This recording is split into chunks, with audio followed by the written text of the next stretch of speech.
Дараагийн мэдээг танилцуулъя.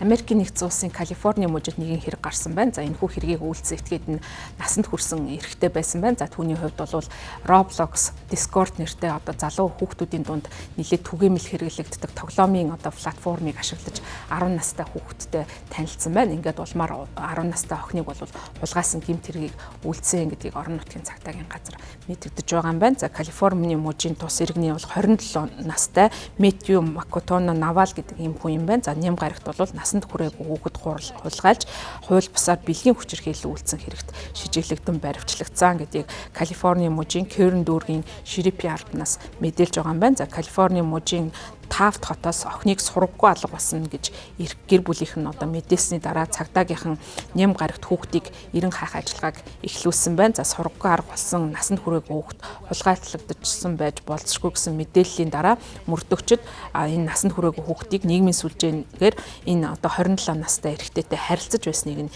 илрүүлсэн байна. За тэд бол Калифорни мужийн Элк Гров дүүрэгт бол 250 гаруй милийн зайд бол байхад нь цагдаагийнхан олсон байна. За ингээд ням гарагийн үдээс хойш бол хүүхдийг олсон тухай Элк Гров одоо дүүргийн цагдаагийнхан мэдгдсэн байна. За энэ Навал нэртэй хүнийг бол Сакраменто мужид бол баривчилж дараа нь бол Керн дүүрэгт шилжүүлсэн байна. За түүнийг бол 250 мянган $, батлан таалтанд байгаа гэдгийг Керн тойргийн шерифийн албанаас мэдээлсэн байна. За энэ этгээдтэй холбоотой шүүх хурал эрх баасан гарагт одоо болохоор товлогдож байгаа юм байна. Шерифийн албаны мэдгдснээр за энэ тухайн хүүхдийг хулгайлах гэмт хэрэг болохоос өмнө Roblox болон Discord дээр бол насанд хүрээгүй хүүхдтэй энэ одоо этгээд бол харилцаа холбоо тогтоосныг нь олж илрүүлсэн юм байна. За тийм учраас үүнтэй холбогдуулан шерифийн албанаас олон нийтэд хандаж бас анхааруулгыг илгээсэн байна. За эндээ бол интернетийн аюулгүй байдлын ач холбогдлыг онцолсон байна. Roblox гэдэг нэртэй энэ хүү одоо тоглоом болов сүүлийн үед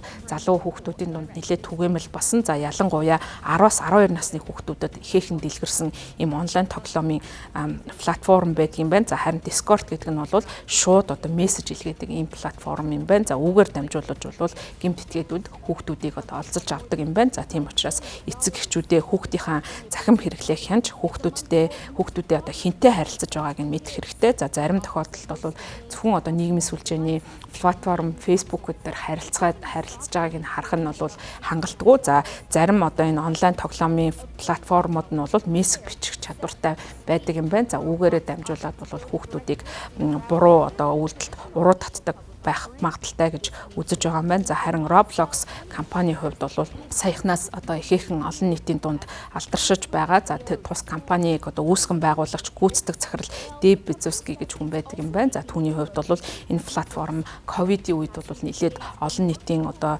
төгсөн ийм тоглоом болж чадсан. За улмаар бол Америкийн нэгдсэн улсын бараг одоо 10-аас 12 насны хүүхдүүдийн дунд талаас илүү хувь нь бол энэ тоглоомыг тоглодгоо гэсэн ийм мэдээлэл цацагдж байгаа. За энэ одоо үйлдэл энэ Roblox-ийн одоо тоглоомын хэрэглээтэй холбоотой хууль зүйн асуудал үүсэнтэй холбогдуулан тус компани үүсгэн байгуулагч гүйцэтгэх захирлаас бол мэдээлэл авахд бол бид дээрлэх дарамтлагыг бол үргэлж ажиглаж байгаа. За ийм мэдээлэл гарсан үед бол бид нар шүүлт хийдэг.